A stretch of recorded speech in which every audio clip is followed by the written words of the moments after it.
Part 1. The Uninvited Whisper. Halloween had always been my favorite night of the year. I lived in a house that begged to be haunted, an old Victorian, all creaky floors and grand, intimidating windows, the kind of place neighborhood kids dared each other to touch before sprinting away in a fit of laughter. It looked even spookier in late October, with skeletal branches clawing at the windows and the crisp wind howling like a distant scream. But this Halloween, something changed, something unsettling that I could feel but couldn't quite explain. The house had been in my family for generations. My parents had passed away when I was in college, and I inherited it after their deaths. Since then, I had become a recluse, finding comfort in its eerie silence, in the memories stitched into every beam and board. But as October 31st approached, that silence turned oppressive. The walls seemed to close in, whispering things I didn't want to hear. That night, I had planned to hand out candy to the neighborhood kids, as I always did. But by 9 p.m., the trick-or-treaters had dwindled. I sat in the dim living room, the bowl of uneaten candy resting in my lap, wondering if I should turn in early. That's when I heard it. A faint, almost imperceptible sound, like a breathy whisper, just at the edge of my consciousness. I paused, the hairs on the back of my neck prickling. It wasn't the wind. It wasn't the house settling. No, this felt wrong. The whisper grew louder. A few words, disjointed, slithered through the air. "Help me find it." I bolted upright, heart pounding. My eyes darted toward the front door, but no one was there. Yet the sound persisted, circling me, as if it was coming from inside the very walls. I had always joked about the house being haunted, but this felt different. This felt real. I shook off the unease, telling myself it was just my imagination getting the better of me. It was Halloween after all. Ghost stories had a way of creeping into your mind and making you jump at shadows. But the whispers didn't stop. As the clock struck midnight, they grew more insistent, more coherent. And this time, they came with a new demand. Dona. My breath caught in my throat. It was as if the house itself was alive, begging me to uncover something. But what? Why now, after all these years? I didn't sleep that night. The whispers circled in my head, refusing to let me rest. When dawn finally broke, I knew I had to do something. Ignoring the voice seemed impossible. But what did it want? What was it leading me to? By morning, I felt like a different man, as if the house had sunk its claws into my mind.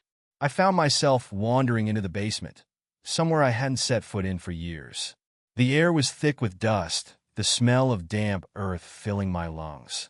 My old tools lay scattered across the floor, untouched since my father's passing. And that's when I saw it, a small, square patch of concrete in the far corner. It looked newer than the rest of the foundation, almost like it had been placed there deliberately, hiding something. Part 2. Cracking the seal. I stared at the patch of concrete, heart hammering against my ribs. I hadn't noticed it before, but now, under the dim basement light, it seemed to pulse, almost as if it were alive, waiting for me to act. The whispers had quieted, but they lingered in the back of my mind, urging me to uncover whatever lay beneath. My rational mind screamed at me to stop, to go back upstairs and forget the strange voices. Yet something darker, more primal, was in control now. It was the same sensation you get when you're standing at the edge of a cliff, both terrified and tempted to jump. I grabbed a hammer from my father's old toolbox. My hands trembled as I knelt in front of the concrete patch, but I couldn't stop. With a swift motion, I brought the hammer down. The sound echoed through the basement, louder than I expected. A crack formed, splintering across the surface like veins in marble. I hesitated, a wave of nausea washing over me. There was a chill in the air now, colder than it had any right to be in that stuffy basement. I could feel a presence watching me, something beyond the whispers, something lurking just beyond the periphery of my senses. But I had come too far to stop. I slammed the hammer down again, and the concrete gave way, chunks breaking off with a sickening snap. Beneath it, there was dirt, soft, freshly turned dirt, as though it had been disturbed recently. A stench rose from the hole, putrid and wrong, making my stomach churn. It smelled like something had died down there. Something old. Sweat poured down my face as I reached into the crumbling dirt, fingers scraping against something solid. I pulled back, staring at my filthy hand, terrified of what I might find beneath the surface. But the whispers were back, louder this time, almost frantic. Deeper, find it? I dug further, my hands now filthy and shaking. I felt something again, colder this time. Metal. My breath hitched as I gripped it, tugging it free from the earth. It was an old, rusted box, heavy and stained. The metal was corroded in places, and as I set it down in front of me, I realized the box was locked. My hands moved mechanically, as though guided by something other than my own will. I found a crowbar and pried it open. The lid gave with a screech, revealing its contents: papers, yellowed and frayed with age, and a small, leather-bound book. I flipped open the book, my hands trembling. The pages were filled with strange symbols, handwritten in a language I didn't recognize. But one word stood out. A name, repeated over and over in different scripts, different inks. Luther. The name sent a shiver down my spine. It felt familiar somehow, but I couldn't place it. I tried to think, to connect the dots, but my mind was swirling with images. Old faces, shadows that didn't belong, and the feeling of being watched. The whispers in my head grew louder, more insistent.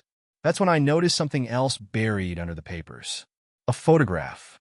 It was black and white, grainy, but unmistakable.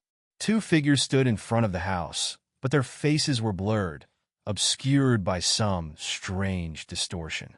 Despite that, I recognized the house instantly. It was mine, but something was off. The windows, the front door, even the shape of the porch, it was all wrong. Almost like a reflection from a time long forgotten. But it wasn't the house that made my blood run cold. It was the figure standing behind them, tall, gaunt, and shadowed.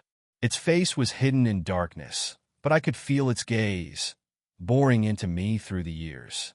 Suddenly, the temperature in the basement plummeted. My breath misted in front of me. The air felt heavy, like I was being suffocated by an invisible force. The whispers turned into guttural growls, a language I couldn't understand, but the meaning was clear. I had woken something. I stumbled backward, my heart racing, the photograph still clutched in my shaking hand. The house groaned around me, the walls seeming to close in, and for the first time in my life, I felt like I wasn't alone here. Something had been buried under my home, a secret, a dark truth that had been hidden for a reason. And now it was awake. Part 3, The Presence. I stood frozen, clutching the old photograph like a lifeline, my breath coming in ragged gasps. The shadows in the basement seemed to stretch and twist, writhing like living things. The oppressive cold bit into my skin, and I could feel it, something dark, something ancient, stirring in the depths of my house. The whispers had turned into a low, guttural hum, vibrating through the walls, through my bones.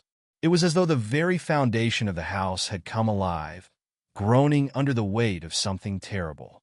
And then, for a moment, silence. The basement felt impossibly still, the only sound the pounding of my own heart. I slowly rose to my feet, my legs trembling. I needed to leave. I needed to get out of that basement, out of that house, before whatever was down here decided to show itself. But then I heard it, a soft creak from the far corner of the basement. I whipped around, my pulse hammering in my ears. The shadows pooled in the corner, deeper than they should have been, darker than any natural darkness. And from within those shadows, I saw something move. At first it was subtle, barely noticeable, a slight shift in the blackness, a figure beginning to take shape. I squinted, trying to make sense of it, but the more I stared, the less human it seemed. It was tall, impossibly thin, and its limbs moved in unnatural, jerky motions, as though it wasn't used to moving in this world. I couldn't see its face, not fully.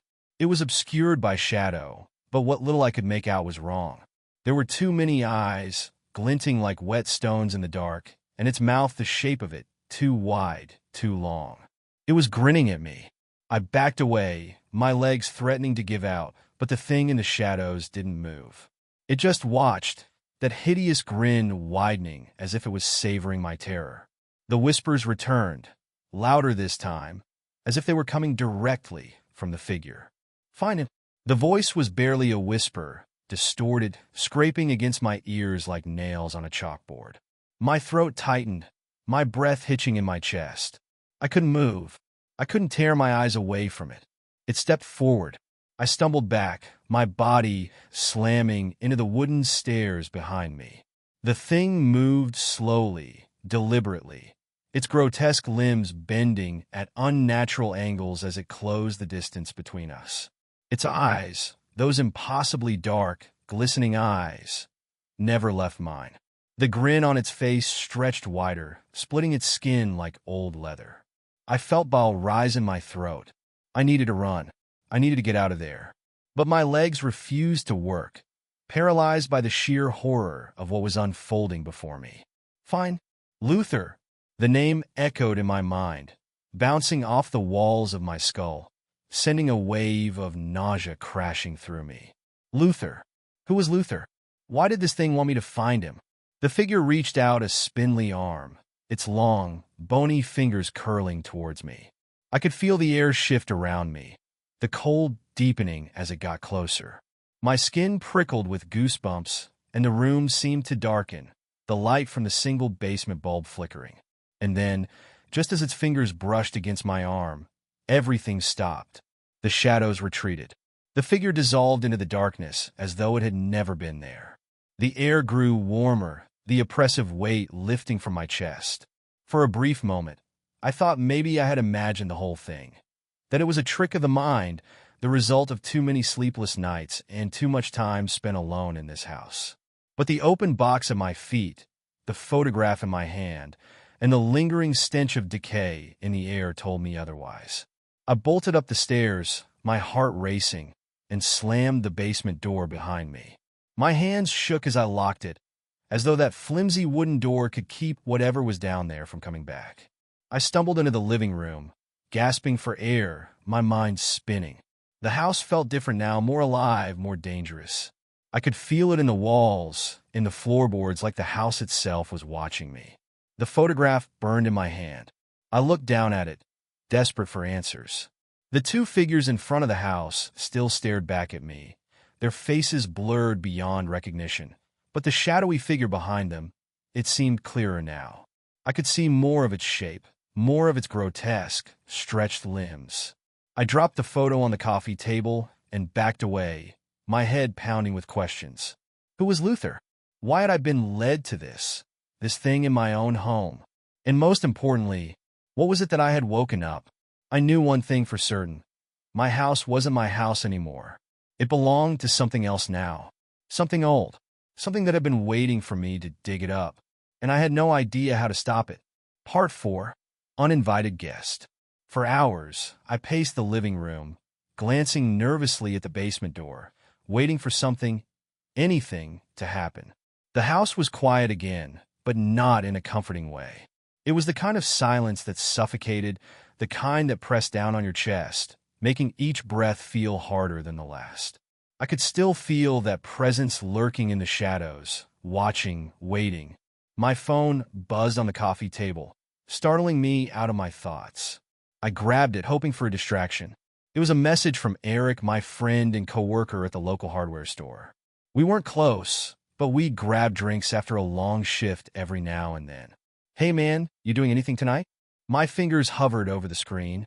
I could invite him over, maybe ask him to stay the night, but how could I explain this? Oh hey, by the way, I accidentally woke up a shadowy figure in my basement, and now I'm pretty sure my house is possessed. Instead, I typed back, just chilling at home. What's up? His response came back quickly. Was thinking of stopping by. I got some new bourbon we should try. I hesitated. The last thing I wanted was to be alone, but I wasn't sure how safe it was to have someone else here either. After a few moments of indecision, I texted back. Yeah, sure.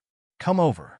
At least with someone else here, I might feel a little less like I was losing my mind. 30 minutes later, the doorbell rang, cutting through the oppressive silence like a blade. I nearly jumped out of my skin. I forced myself to take a breath, reminding myself it was just Eric. I opened the door and found him standing there, grinning, holding up a bottle of bourbon. "Hey man," he said, brushing past me into the house. "Figure we could unwind a bit." I shut the door behind him, suddenly feeling uneasy about having anyone else in the house. But I couldn't very well kick him out now. Eric flopped down on the couch, oblivious to my tension, and uncorked the bottle. "Dude, you look like hell. You been sleeping?" I forced a laugh and shook my head. "Not much. Just, life." He poured 2 glasses and handed one to me. I took a sip, the warmth of the bourbon doing little to ease the cold, knot of fear in my stomach. Eric, on the other hand, seemed perfectly relaxed. He chattered on about work, about some dumb prank a coworker had pulled, but his words barely registered. My eyes kept drifting to the basement door. At some point, Eric must have noticed my distraction because he stopped mid-sentence and followed my gaze. "You all right, man?" he asked, his tone more serious now. "You seem off." I wanted to tell him, to spill everything and beg him to help me figure out what to do. But how could I? How do you explain the unexplainable without sounding insane? "I'm fine," I lied, but even as the words left my mouth, the basement door rattled. It was a soft sound like something bumping against it from the other side. My blood ran cold. Eric frowned. "What was that?" "I don't know," I said quickly, trying to sound casual. "Probably just the wind." He raised an eyebrow. "From the basement?" I forced a chuckle, but before I could come up with another excuse, the door rattled again. This time louder. Eric stood up, his face a mix of curiosity and concern. "Man, are you sure everything's okay? That doesn't sound like the wind." I swallowed hard, my heart racing. I don't know. Maybe there's something down there." He gave me a skeptical look. "Like what? A raccoon?" I wish it were that simple. But something inside me knew whatever was behind that door wasn't an animal. Eric set his glass down and moved toward the basement door. "Let's check it out." "No." The word came out sharper than I intended, and Eric turned to look at me, confused. "Why not?" he asked, his hand hovering over the doorknob. "It's your house. Don't you want to know what's going on?" I wanted to scream at him to leave, to get as far away from this house as possible. But before I could say anything, the basement door creaked open on its own. The air changed instantly. It was colder now, like the temperature had dropped 10 degrees in a matter of seconds. Eric stepped back, his eyes wide. "What the hell?" I didn't respond. My gaze was locked on the darkness beyond the door. There was something down there. I could feel it. It was waiting for us. Eric glanced at me, clearly unnerved. "Dude, what's going on? Is someone messing with you?" I shook my head slowly, my voice barely a whisper. "It's not someone. It's something." Before Eric could respond, the whispers returned. Louder this time, harsher. They echoed up from the basement, filling the room with a low, guttural chant. "Find him! Find Luther!" Eric's face drained of color. He backed away from the door, his eyes wide with fear. "What the fuck is that? Is someone down there?" I shook my head again, my throat dry. "I don't know. I don't know what it is." The shadows in the basement seemed to swell, shifting and writhing as though they were alive. The whispers grew louder, angrier, filling the house with a suffocating weight. And then, just as suddenly as it had started, the chanting stopped. The basement door slammed shut with a deafening bang. Eric and I stood frozen, staring at the door, our hearts pounding in unison. Neither of us said a word. The silence that followed was more terrifying than the whispers. It felt like the house was holding its breath, waiting for the next move. Eric turned to me, his voice shaky. "Man, I don't know what's happening here, but you need to get out of this house. Now." I nodded, but the truth was I didn't know if leaving would help. Whatever was in this house, it was tied to me now. It wasn't going to let me go that easily. And worse, I had the sinking feeling that Luther, whoever or whatever he was, wasn't going to stay hidden much longer. Part 5, The Descent. Eric left not long after the basement door slammed shut, despite my half-hearted attempts to keep him there. I didn't blame him for leaving. If I could have escaped the house, the terrifying whispers, and the presence lingering in the shadows, I would have. But this wasn't just some haunted house I could walk away from. I had woken something up, and it had made itself at home. The night grew deeper, The quiet outside, unsettling compared to the chaos in my mind. Every creak, every soft gust of wind outside seemed like a prelude to something worse. I wanted to sleep, but I knew there would be no peace. The whispers would return, louder and angrier until I did what they wanted. I couldn't avoid it anymore. I had to go back down into the basement. Whatever this Luther was, it wasn't going to let me rest until I found him. Clutching a flashlight, I stood before the basement door again. The wood felt colder than it should have, almost like the door was alive, like it was waiting for me. I swallowed hard and twisted the knob. The door swung open with an almost eager creak. The air that hit me was damp and stale, carrying with it that same putrid smell of decay I'd noticed earlier. My heart pounded as I shone the flashlight down the stairs, watching the beam of light tremble. Shadows shifted at the bottom, dancing in the corners of my vision, always just out of reach. I took a step forward, the wooden stairs groaning under my weight. The sound echoed through the narrow stairwell, amplifying the growing sense of dread settling in my chest. Each step I took felt heavier than the last, as though the darkness was pushing against me, trying to stop me from descending further. When I reached the bottom, the temperature dropped even further, the cold wrapping itself around me like a vice. The shadows in the basement seemed thicker now, almost tangible, and the silence was deafening. I swept the flashlight around, searching for any sign of movement. Nothing. But the whispers, they were back. Soft at first, like a murmur of voices just out of earshot. I strained to understand them, but the words were too jumbled, too distorted by whatever dark presence was controlling this space. And then, one voice broke through the rest, a voice that made my blood run cold. "Find him." The flashlight flickered, sputtering as though something was draining its power. I cursed under my breath and banged it against my palm. The light steadied, but the beam felt weaker, barely cutting through the dense blackness of the basement. The rusted box I had uncovered earlier sat ominously in the corner where I had left it, its lid gaping open like a mouth waiting to devour me. I hesitated, my instincts screaming at me to leave, to bolt up the stairs and never come back. But I couldn't. Not now. I moved toward the box, drawn to it like a moth to a flame. The photographs were still there, strewn across the floor where I had dropped them in my panic. I picked one up, the same photograph of the two blurred figures in front of the house. Only this time, there was something different. The shadowy figure in the background was clearer now. It stood taller, more defined, with long, grotesque limbs and an impossibly wide grin stretched across its distorted face. And behind it, the house, the one that had once been my family's home, was crumbling, decayed, like a snapshot from another time, another world. My heart hammered in my chest as I flipped through the other photos, each one more horrifying than the last. The shadowy figure was in all of them now, closer in each image, its twisted limbs reaching out toward the people in the photos, toward me. Suddenly, the whispers erupted, louder than ever. They echoed through the basement, surrounding me, filling my head with that name again. Luther. The flashlight flickered again, but this time it didn't recover.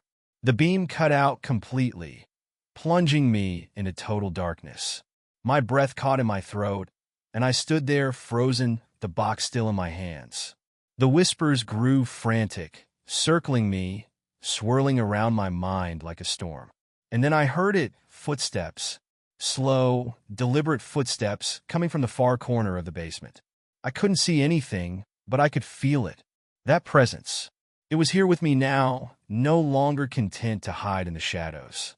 The air around me felt thick, suffocating, as though the darkness itself was alive, pressing in on me, closing the distance. I backed up slowly, my eyes wide, straining to see in the pitch black. The footsteps grew louder, echoing off the concrete walls, moving closer. I knew without a doubt that whatever was down here wasn't human. I could feel its malice, its hunger, like a physical force bearing down on me. The basement door was still open at the top of the stairs, a rectangle of faint light from the living room spilling down into the stairwell. I turned and ran, my legs moving faster than my mind. I hit the stairs with such force that I almost tripped, catching myself just in time. I could hear the thing behind me now, its footsteps quickening, matching my pace. I didn't dare look back. I burst through the basement door and slammed it shut behind me, my heart pounding so hard I thought it might explode. The house was eerily still, the silence pressing down on me like a weight. But something was wrong. The whispers had followed me. The shadows in the room shifted, bending and contorting like something was moving inside them, watching me. I stumbled back, my hand clutching my chest as I struggled to catch my breath. The presence wasn't just in the basement anymore. It had followed me upstairs. It was everywhere now. I turned slowly, my eyes scanning the room, but the shadows were thick, suffocating, and in the dim light, I could just make out the shape of something standing in the corner of the living room. It was tall, impossibly tall, its limbs too long, its face, that same grotesque grin I had seen in the photographs. It didn't move. It just stood there, watching me, its eyes glinting in the darkness. And then, in a voice that sounded like it was crawling out of a grave, it spoke. "Fine, Luther, or he will find you." The lights flickered once more, and then went out completely, plunging me into a darkness that felt alive. Part 6. Unseen Forces. The darkness wrapped around me like a suffocating shroud. I stood frozen, my breath shallow and erratic, eyes wide but unable to make sense of the shadows that twisted and writhed around the room. The thing in the corner was gone. Or maybe it wasn't.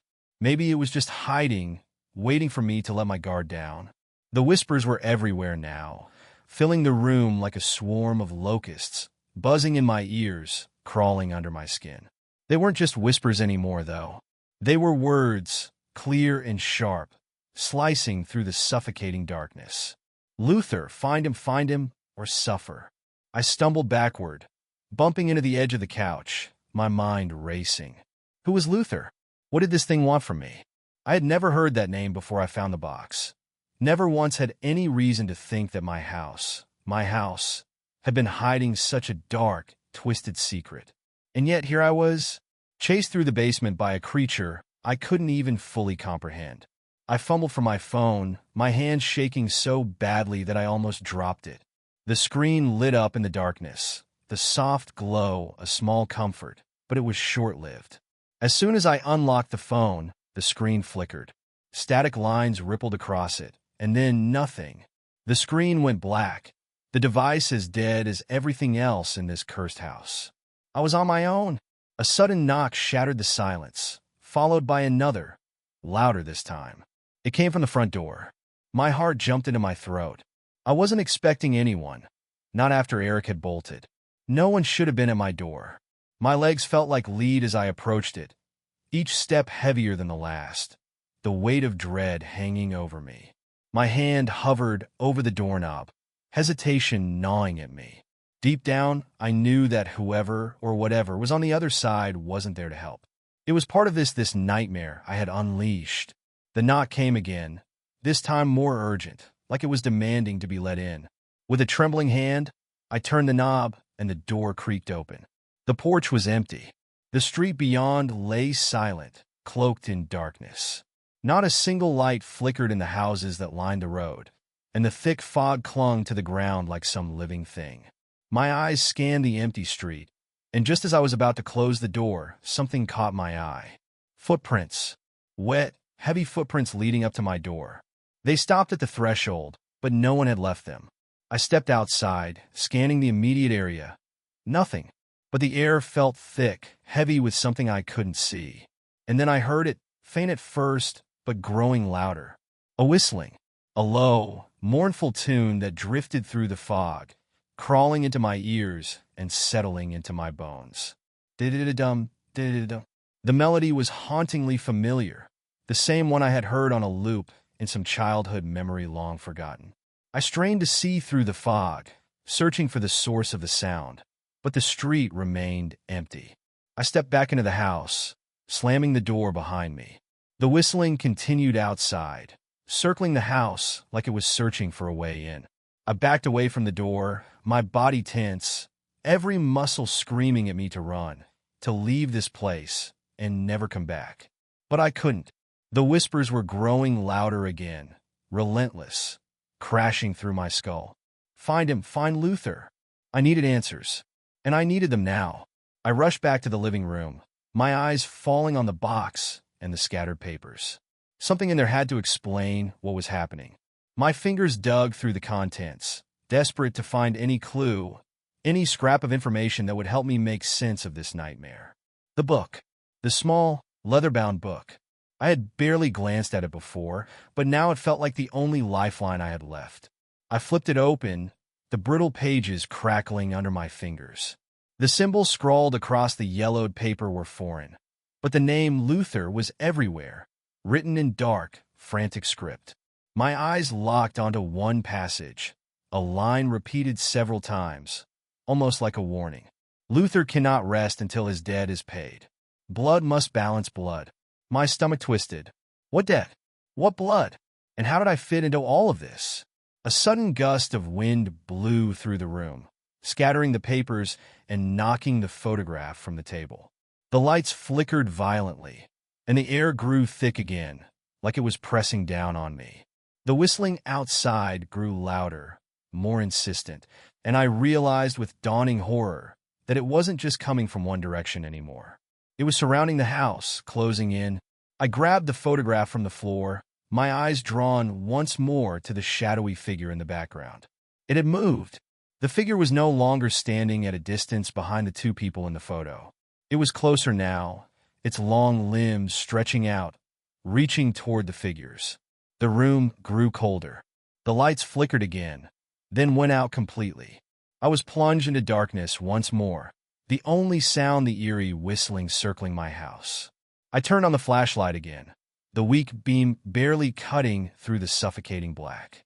The shadows were moving, coiling and shifting along the walls like they were alive. And then I heard the footsteps again, slow, deliberate, coming from the hallway. I froze, the beam of my flashlight trembling as I pointed it toward the hall. The footsteps grew louder, closer, until they stopped just out of sight. I took a step forward, every nerve in my body screaming in protest. My breath came in short, shallow bursts, my pulse racing. Then, from the darkness, a figure emerged. It wasn't human. Not fully. Its limbs were too long, its face distorted, with that impossibly wide grin stretched across its too pale skin. Its eyes were dark, bottomless pits, like black holes swallowing everything around them. I stumbled back, nearly tripping over the coffee table. It reached for me, its bony fingers extending, that grin growing wider. Its voice was a low, guttural rasp, like something clawing its way out of a grave. Find him, or I will.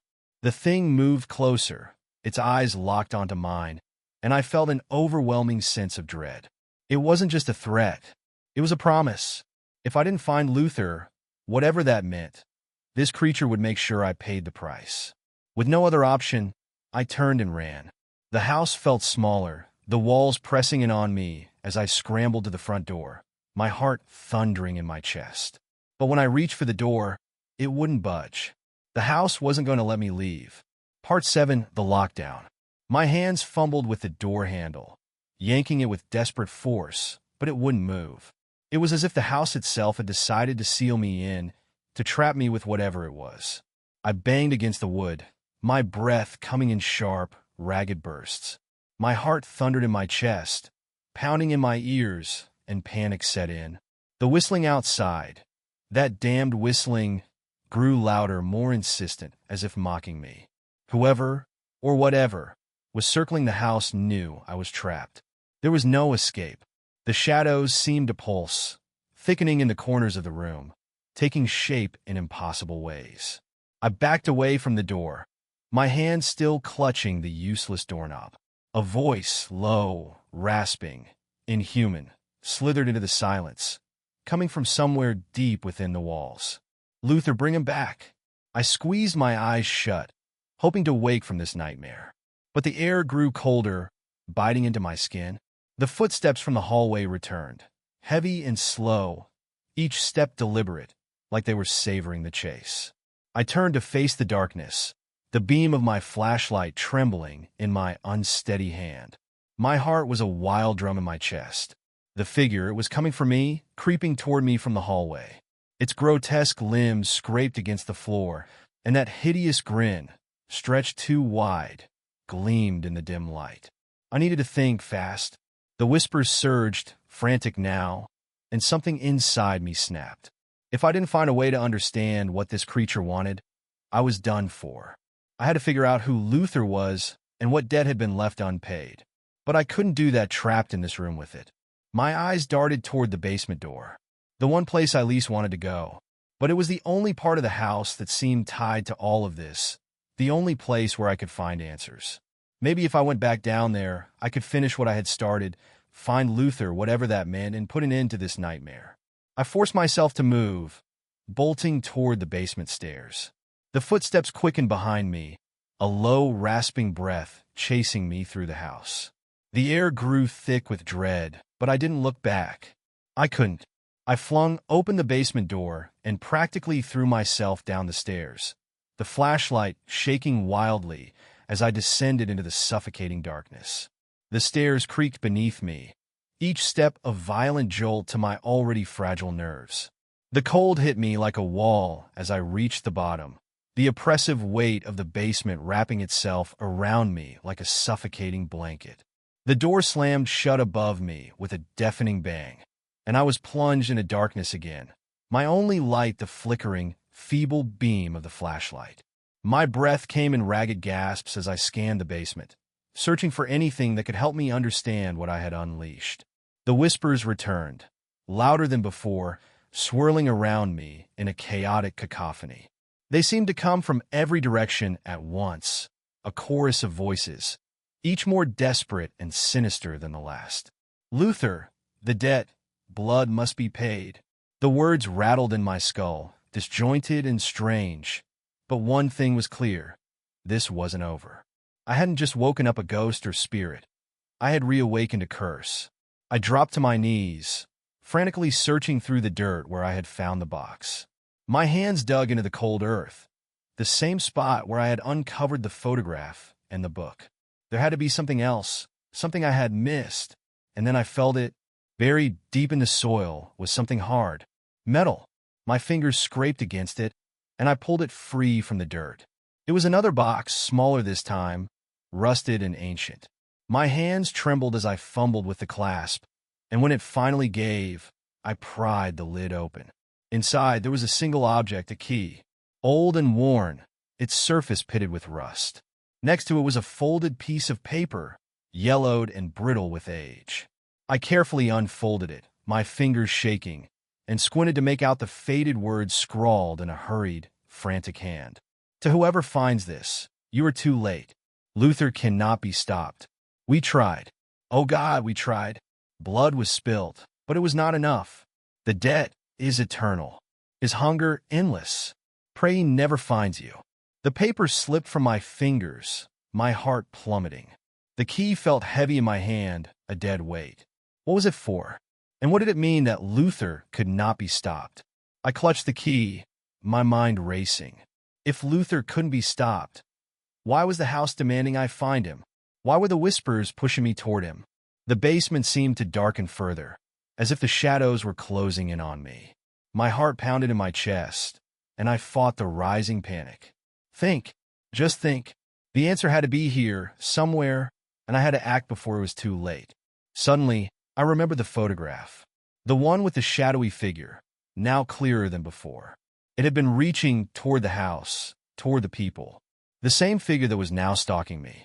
The same one that had whispered Luther's name from the moment I unearthed the box. My mind clicked into place, an awful realization creeping over me. The figure wasn't just some nameless entity. The figure was Luther.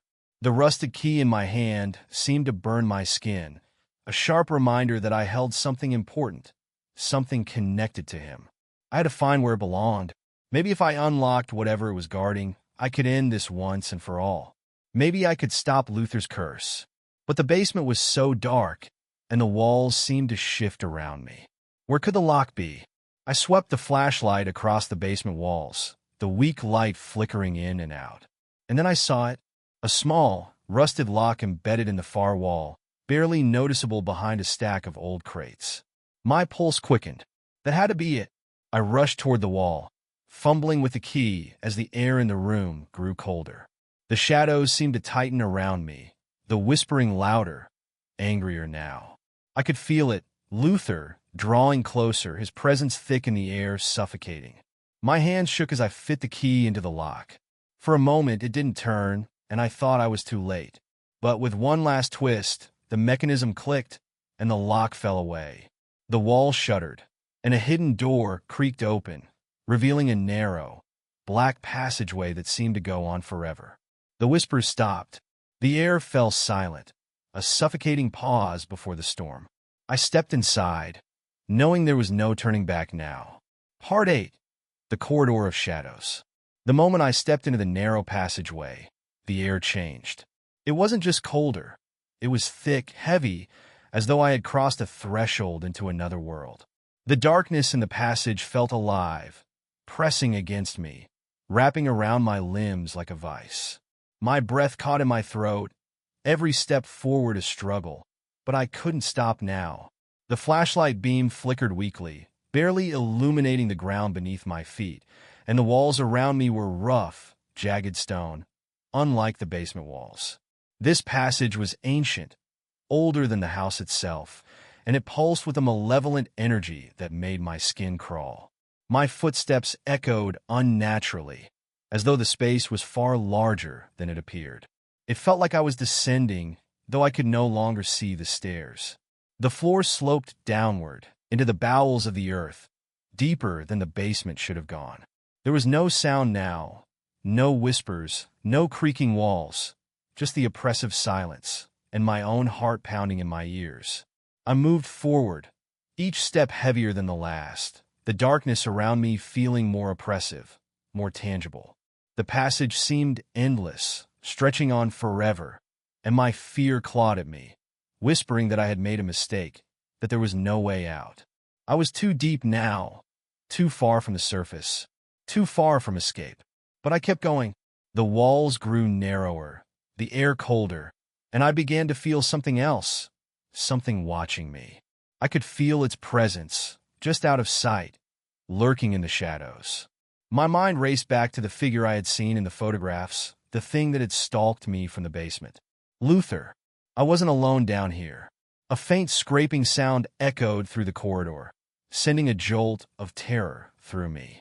My flashlight flickered again, sputtering like it was struggling against the weight of the darkness. I froze, my breath hitching, the sound growing louder.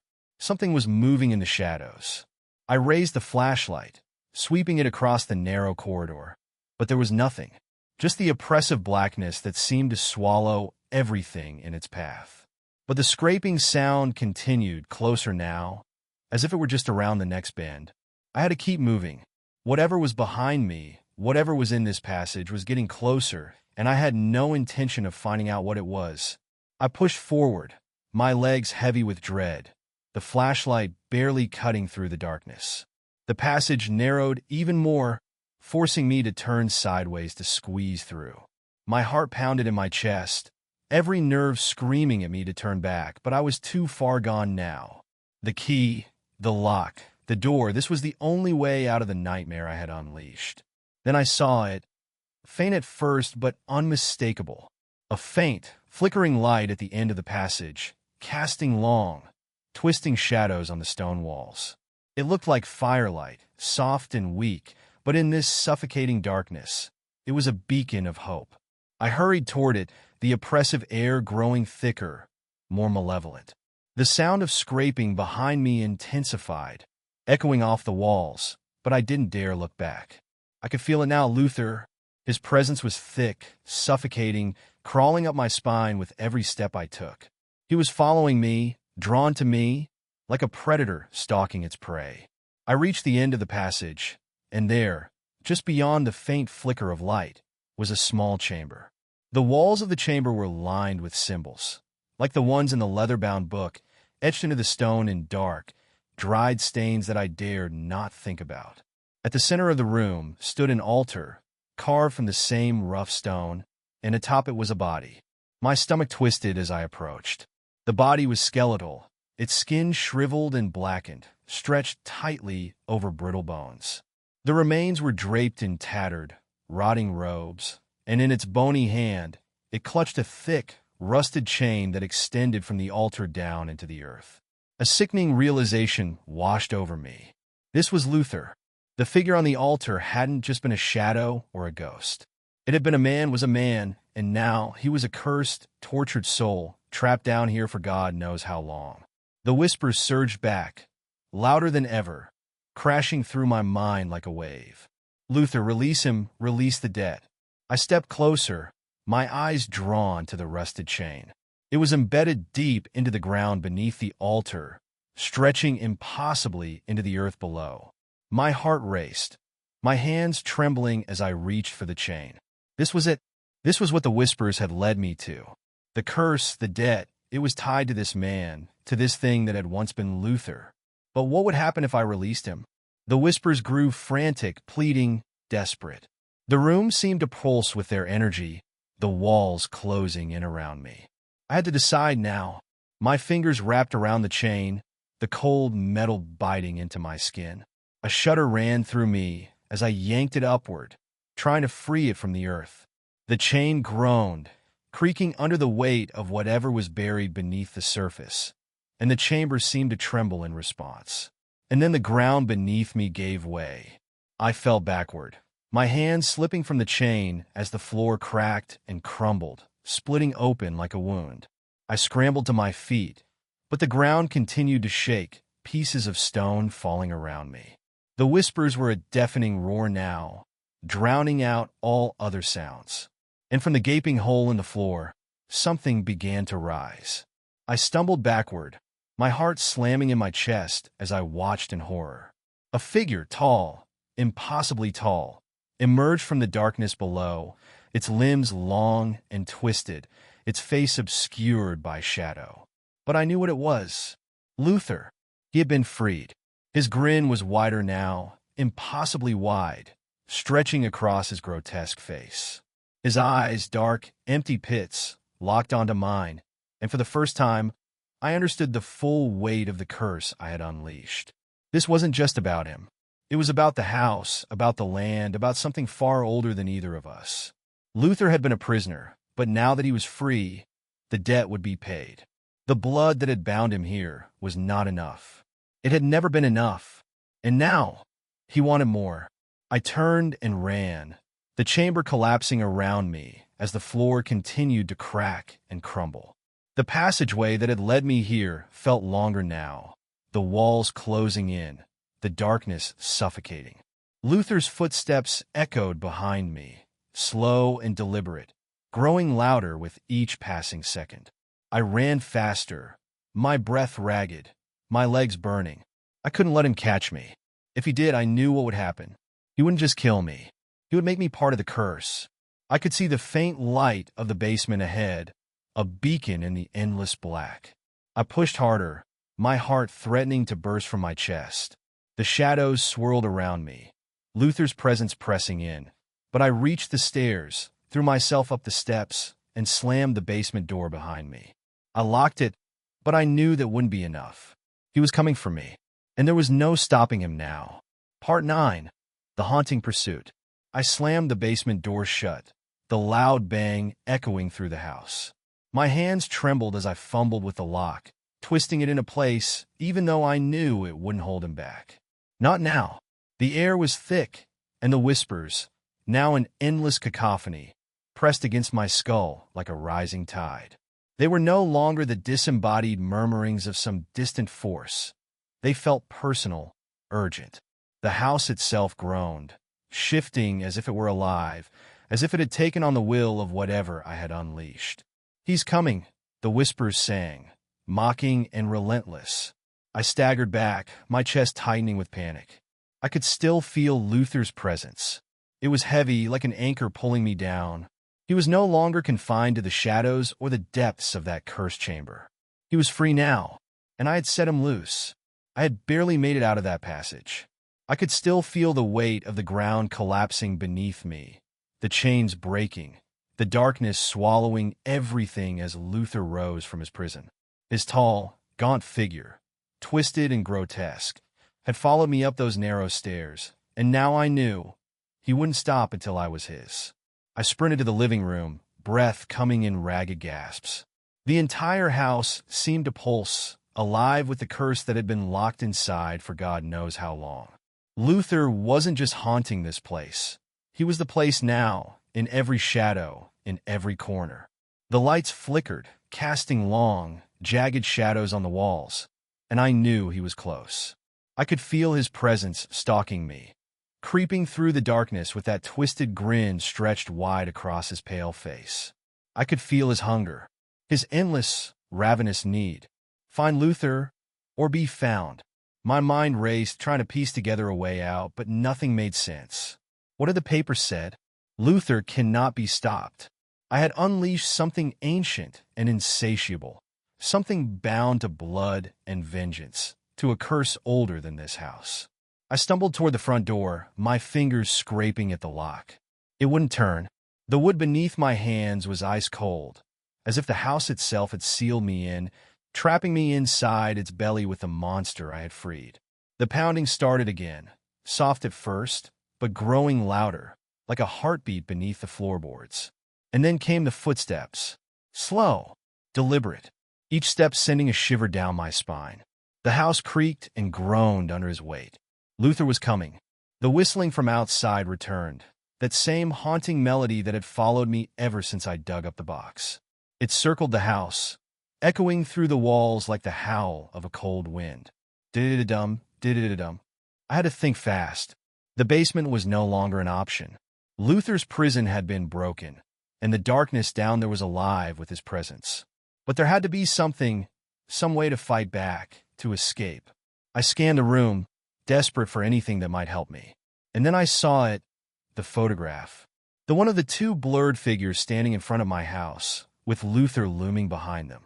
It was lying on the floor, crumpled and forgotten, but something about it tugged at my mind. I picked it up, my hands shaking. The figures were clearer now. I could make out their faces, my parents. My parents had been in that photograph all along. But why? Why had they never told me? Why had they hidden this from me? And Luther? Luther's shadow had loomed over them, just as it loomed over me now. A sickening thought hit me like a punch to the gut. They had made a deal. They had somehow been tied to the curse, maybe even caused it, and when they died, it had passed to me. That's why the house had never felt truly empty after they were gone. It had been waiting for me to uncover the truth. The photograph slipped from my fingers as the realization sank in. My parents had known. They had lived with this thing, with Luther, but somehow they had kept him at bay. Or maybe they had just been lucky. Now it was my turn to deal with the consequences. The footsteps grew closer, and I could hear the floorboards creaking behind me. I spun around, but there was nothing there, just shadows, thick and suffocating, closing in on me from all sides. And then, from the corner of the room, I saw him. Luther. He stood impossibly tall, his limbs elongated and twisted, his gaunt figure swaying like a puppet on strings. His face, pale and stretched, bore that same grotesque grin, his dark, empty eyes boring into mine. The air grew colder, the oppressive chill sinking into my bones. I stumbled back, my heart pounding in my chest. The walls seemed to warp, the room shrinking around me, trapping me with him. His presence was overwhelming, like a black hole sucking the life out of the very air. I could barely breathe.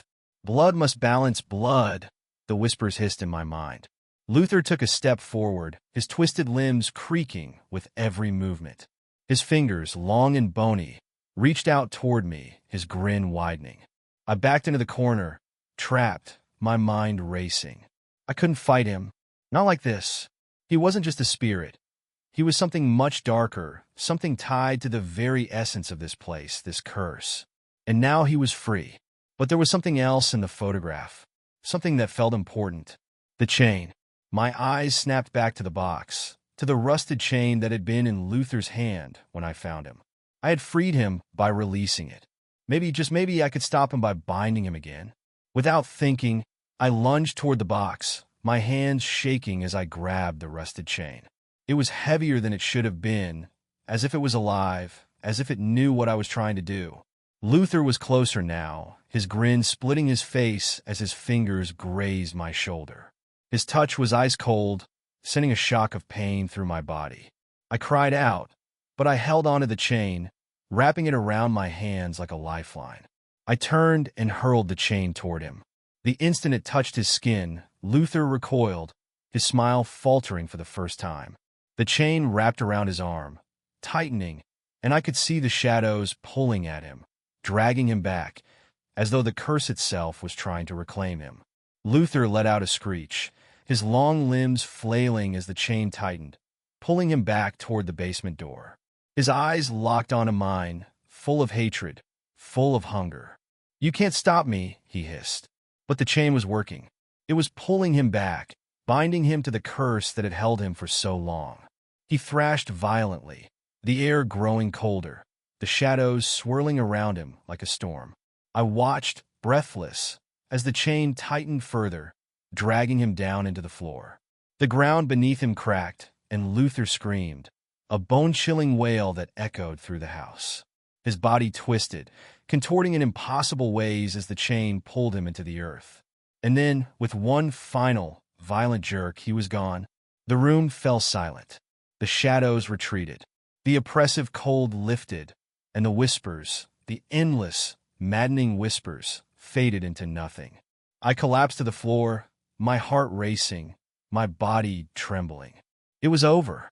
Luther was gone.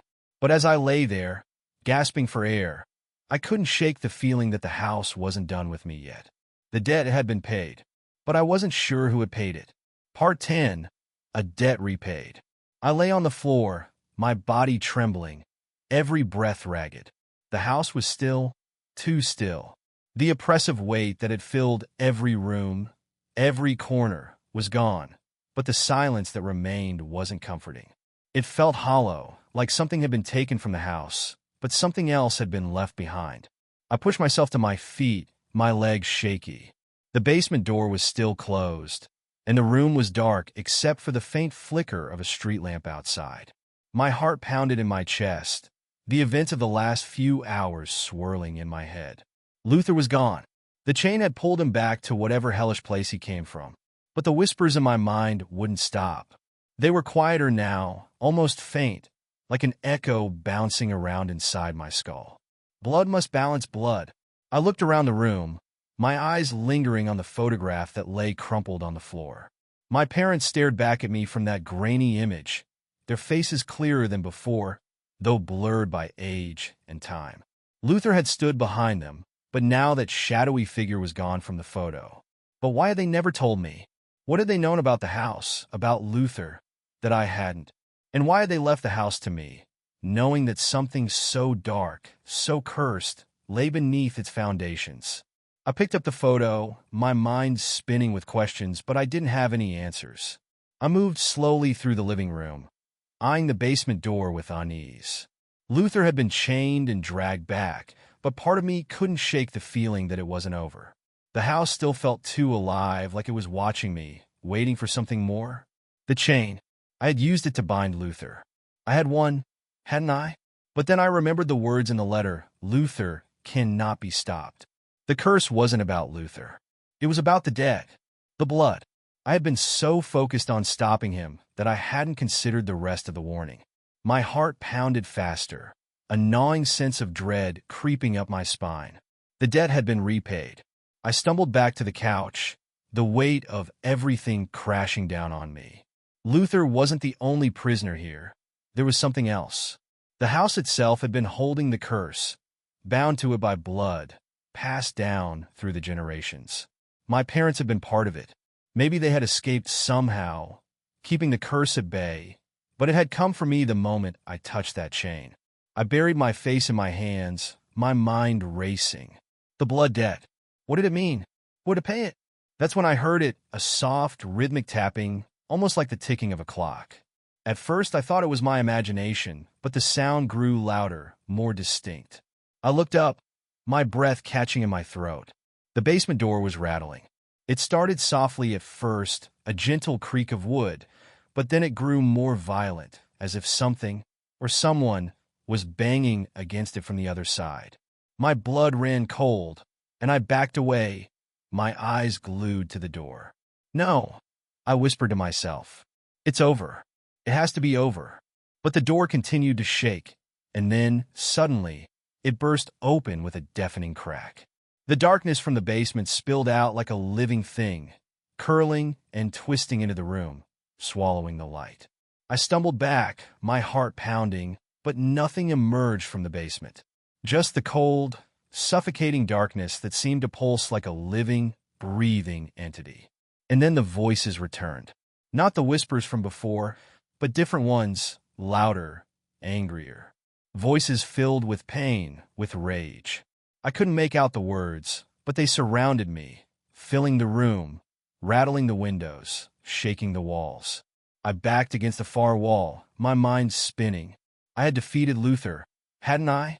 But the house was still alive with something dark, something older than Luther, something that had been there long before he had been chained beneath its foundations. The shadows in the room writhed, coiling like snakes. I could feel them pressing against me, pulling at my skin, trying to drag me into the void. And then, through the shadows, I saw something move. A figure emerged from the darkness, stepping out of the basement doorway. But it wasn't Luther. It was a man, tall and gaunt, his eyes sunken and hollow. His face was familiar, too familiar. It was my father. My heart stopped. I blinked, thinking I was seeing things, but he was there, standing in the middle of the room, his face twisted in pain and regret. His eyes locked onto mine, and I felt the weight of his gaze, heavy and suffocating. "Dad," I whispered, my voice trembling. He didn't respond. He just stood there, watching me, his hands at his sides, limp and lifeless. The shadows around him flickered and pulsed, and I realized with growing horror that he wasn't alone. Other figures began to emerge. Faint, ghostly shapes stepping out of the darkness. My mother. Other faces I didn't recognize. All of them staring at me with hollow, accusing eyes. I couldn't breathe. The air was thick, choking. The walls seemed to close in around me as the figures moved closer, their eyes fixed on me. "Why?" I choked out. "Why didn't you tell me?" My father's lips parted, but no sound came out. His eyes were filled with sorrow, and behind that, something darker. I could feel the weight of the curse in the room, pressing down on all of us. The blood debt. It was about more than just Luther. My father's voice finally came, soft and broken. "We try to protect you, but the debt always comes due." I shook my head, tears stinging my eyes. "What does that mean? What debt?" The figures drew closer, their forms flickering like shadows in a storm. I could feel the cold, dead air coming off them in waves. "The house, the land, it's bound to blood," my father whispered. "We thought we could escape it, but the house, it chose you." I felt like I had been punched in the gut. The house had chosen me. The curse had passed down through my family, and now I was the one who had to pay the price. My father's hand reached out toward me, his face twisted in agony. The debt must be paid in full. Luther was only the beginning. The blood, it must be balanced. The shadows swirled around me, the voices growing louder, deafening, filling my head with a madness I couldn't escape. And then I understood. The house had wanted me to free Luther, but not because it needed to release him. It needed me to take his place. The blood debt wasn't about setting him free. It was about binding someone else, someone from my family, someone alive. And now that Luther was gone, I was the one left to balance the scales. The shadows closed in, the cold seeping into my bones. The figures surrounded me, my father at the front, his hands still reaching out. The air was heavy with their presence, and I could feel the weight of the curse settling over me, claiming me. I stumbled back, my breath coming in short, panicked gasps. "No, I won't. I can't." But the house had already decided. The debt had to be paid, and I was the payment. Part 11. The blood price. My father's hollow gaze bore into me as the truth crashed down with a suffocating weight. The house had never cared about Luther. It wasn't about freeing him. It was about keeping the curse alive, about balancing some ancient, twisted debt with blood. My blood. The figures swarmed closer, their forms flickering in the dim light, half real, half shadow, but all of them connected by the same curse. My mother, my father, and countless others, all drawn into the dark history of this house, victims of the same trap that was now closing around me. I stumbled back, but there was nowhere to go. The house felt smaller, the walls shrinking in, the ceiling pressing down. It was like being swallowed whole by a living thing, a monstrous force that had claimed my family for generations and was now demanding my life. "You were always going to be the one," my father whispered, his voice barely more than a broken rasp. "We tried to keep it from you. We thought we had escaped, but the house, it knows. It always knows." The words cut deep, as though the ground beneath me had fallen away. I wanted to scream at them, rage at my parents for leaving me with this nightmare, for keeping this horrific secret from me until it was too late. But the truth was bitter and undeniable. They had been trapped too. They were as much victims of this place as I was now. The shadows thickened, tightening around me, the cold seeping into my bones. I could feel Luther's absence like a wound in the fabric of the house, a gaping hole that demanded to be filled. He was gone, dragged back to wherever he had come from, but his departure had left a vacuum, a place in the curse that needed to be taken. The house wanted me to take his place. "No," I gasped, my breath fogging in the frigid air. "I'm not. I can't." But the figures pressed in closer, their ghostly forms flickering in the dim light. My father's hand reached out to me again, his face etched with sorrow and regret. "There's no way out," he whispered, his voice heavy with resignation. "The blood debt must be paid. One of us has to stay. One of us always has to stay." I shook my head, panic rising in my chest. "No, I can't stay here. I can't." But the whispers returned, louder now, swirling around me like a storm. They drowned out my thoughts, filled the room with their insistent, maddening voices. Blood for blood. The debt must be paid. Balance the scales. My heart pounded as I backed toward the basement door, my mind racing. There had to be a way out. There had to be something I could do to break this cycle, to end the curse for good. I turned and bolted for the front door, but my father's voice rang out behind me, filled with desperation. "You can't run from this. You can't escape it." I ignored him, my hands fumbling with the lock again. But it was useless. The door wouldn't budge, as if the house itself had fused it shut, trapping me inside. The air felt thicker, colder, as though the entire structure was closing in around me, sealing off any hope of escape. I pounded on the door, my voice cracking as I screamed for help, but there was no one outside. No one to hear me. The street beyond was silent, deserted, as if the world outside had ceased to exist. The house was all there was, this cursed place, this prison, and the ghosts of my family, bound to its dark history. I turned back, my heart hammering in my chest. The figures stood in the middle of the room, watching me with those same hollow eyes, their faces etched with the weight of the curse they could never escape. And then, through the oppressive darkness, I felt it, something deep inside the house, something pulling at me, calling me. A force I couldn't see, but could feel in my bones. The chain. The same chain that had bound Luther to the curse. The same chain I had used to drag him back. It was still in the basement. The whispers surged in my mind, frantic now, demanding. The debt had to be paid. But maybe, just maybe, I could turn the curse against itself. Maybe there was a way to bind it, to trap it back in the shadows where it belonged. My eyes darted toward the basement door, my pulse quickening. If I could get to the chain, if I could find a way to use it, maybe I could stop this. Maybe I could break the curse before it claimed me. I rushed for the basement stairs, the figures following me, their voices echoing in the darkness. My father's voice, broken and desperate, cut through the din. "It's too late. You can't stop it." But I didn't listen. I had to try. I threw open the basement door and descended the steps 2 at a time, the air growing colder with every step. The shadows pressed in on me, thick and suffocating, but I could feel the chain. I could feel it pulling at me, its presence heavy in the room below. I hit the bottom of the stairs and raced toward the spot where I had left it. The same place I had found Luther's cursed remains, the same place where I had unleashed this nightmare. The ground was cracked, the floor still split from where Luther had been dragged back into the earth. And there, half buried in the dirt, was the chain. It lay coiled like a serpent, the metal rusted and ancient, but still alive with that dark energy. My fingers trembled as I reached for it, the cold biting into my skin. The moment I touched it, a shudder ran through me, and I could feel the house tremble in response.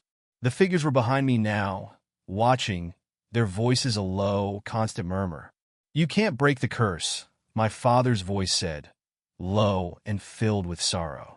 "It's older than us, older than this house. It can't be stopped." But I had no other choice. I grabbed the chain and yanked it free from the dirt. It was heavy, impossibly heavy, as if the weight of the entire curse rested in its links. My breath came in short, ragged gasps as I stumbled back, dragging the chain with me, but I knew what I had to do. I had to bind it, the house, the curse, all of it. The whispers surged, louder now, more frantic, but I ignored them. My mind was focused, sharp, as I moved toward the center of the room, toward the cracked earth that had once been Luther's prison. I began to wrap the chain around the hole, pulling it tight, as if I could seal the curse back inside. The ground groaned beneath me, the house shuddering violently, but I didn't stop. I looped the chain over and over, each movement more desperate than the last. The figures watched, silent now, their faces flickering in the dim light. And then, as I pulled the last length of chain tight, something shifted. The air grew thicker, the walls trembling, and the ground beneath me seemed to swell, like something alive was moving deep below. The whispers turned to screams, violent, angry screams that filled the room with their fury. The figures recoiled, their forms flickering, as if the house itself was fighting back against what I was doing. But I didn't stop. I couldn't stop. The chain tightened, the ground splitting further, and I could feel it, the curse, writhing beneath the surface, trying to break free. It was like trying to bind a storm, to trap something so ancient and powerful that it defied understanding. But I had to finish it. I had to. I yanked the chain one final time, my body trembling with the effort, and then silence. The air stilled. The house stopped shaking. I collapsed to the floor, gasping for breath, the chain still clutched in my hands. The shadows had receded, the figures gone, and for the first time in what felt like forever, the house was quiet. But as I lay there, the cold seeping into my bones, I knew the truth. I had bound the curse, but the debt still remained. Part 12. Bound by the curse. I lay on the cold basement floor, the rusted chain still clutched in my trembling hands. The house was silent now, the oppressive weight that had haunted me for so long finally lifting. But it wasn't a comforting silence. It was the kind of stillness that follows a storm, the eerie quiet that comes when something terrible has passed but left devastation in its wake. The chain was heavier than ever, as if it had absorbed the curse, taken it back into the earth where it had come from. But even though Luther was gone, even though I had bound whatever darkness had been lurking beneath the house, I knew deep down that I hadn't escaped. The debt had been paid in blood, but it wasn't Luther's blood. It was mine. I tried to stand, my legs weak, my head spinning, but a cold, invisible force seemed to hold me down. The shadows in the basement shifted, coiling along the walls, stretching out like long, dark fingers. The house itself had quieted, but the presence was still there, lingering just beneath the surface, waiting. I had stopped Luther, but I hadn't stopped the curse. And then I felt it, the heavy, suffocating truth creeping into my bones. The whispers had always been right. Blood must balance blood. The curse demanded it, and I had unwittingly become part of it. The house had chosen me, just as it had chosen those before me. Luther had been bound to this place, trapped by a deal made long ago. A debt that had passed down through generations, tying itself to those who lived in this cursed house. My parents, the people before them, they had all been bound by the same blood debt. And now it was my turn. I stumbled to my feet, clutching the wall for support as I dragged myself up the basement stairs. Every step was a struggle, my body weighed down by the invisible chains of the curse that had claimed me. I felt the house watching, its presence sinking into my skin, crawling through my veins. I reached the top of the stairs and stepped back into the living room, the heavy silence following me like a shadow. The air was cold, colder than before, and the house seemed darker, as though the light itself had been swallowed up by the weight of what I had done. The figures, my parents and the others who had haunted me, were gone. Their presence had receded, fading into the background like ghosts retreating into the walls. But I knew they were still here, lingering in the house, bound by the same curse that had claimed them. I sat down on the couch, my heart pounding, the realization sinking in. I wasn't free. I had never been free. The whispers had guided me to Luther, had led me to unleash him, but it had always been about something more. The curse had been waiting for a new soul to bind, a new life to trap within its walls. And I had been the perfect candidate, a descendant of those who had come before, those who had tried to escape but had only delayed the inevitable. I had sealed Luther's fate, but in doing so, I had sealed my own. The door creaked behind me, and I turned, expecting to see a shadow, a ghost, something. But the doorway was empty, just the cold, dark hallway stretching out beyond. The house had returned to its usual state, quiet, unassuming. But it wasn't the same. I could feel it. The curse had shifted, had rebalanced itself. It was inside me now. The thought made my skin crawl. I tried to shake it off, to tell myself that I had won, that I had defeated the darkness in the basement. But deep down I knew better. This house would never let me go. The photograph I had dropped earlier caught my eye, still lying crumpled on the floor. I picked it up, staring at the faces of my parents, their eyes distant, their smiles faded. They had known the truth all along.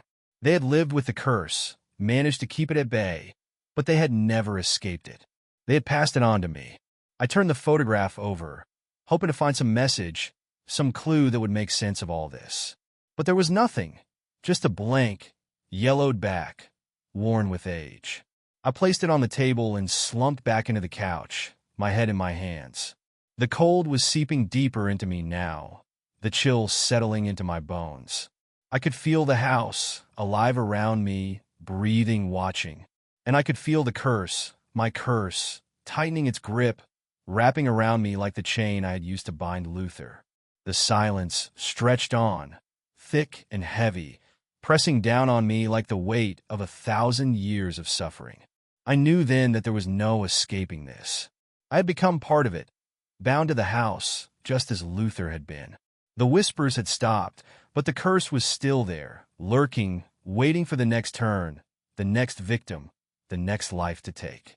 I had balanced the scales. But at what cost? The house would keep me.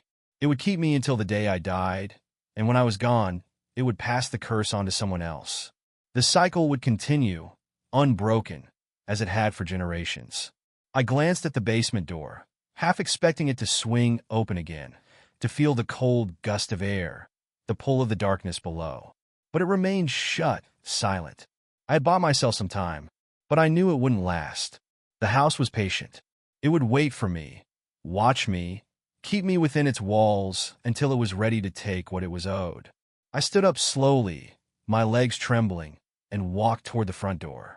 I reached for the knob, my hand shaking, but when I tried to turn it, it was locked, sealed. Of course it was. I turned back toward the living room, feeling the eyes of the house on me, knowing that I could never leave. I was part of it now. I was the new Luther, and the debt had been paid. For now.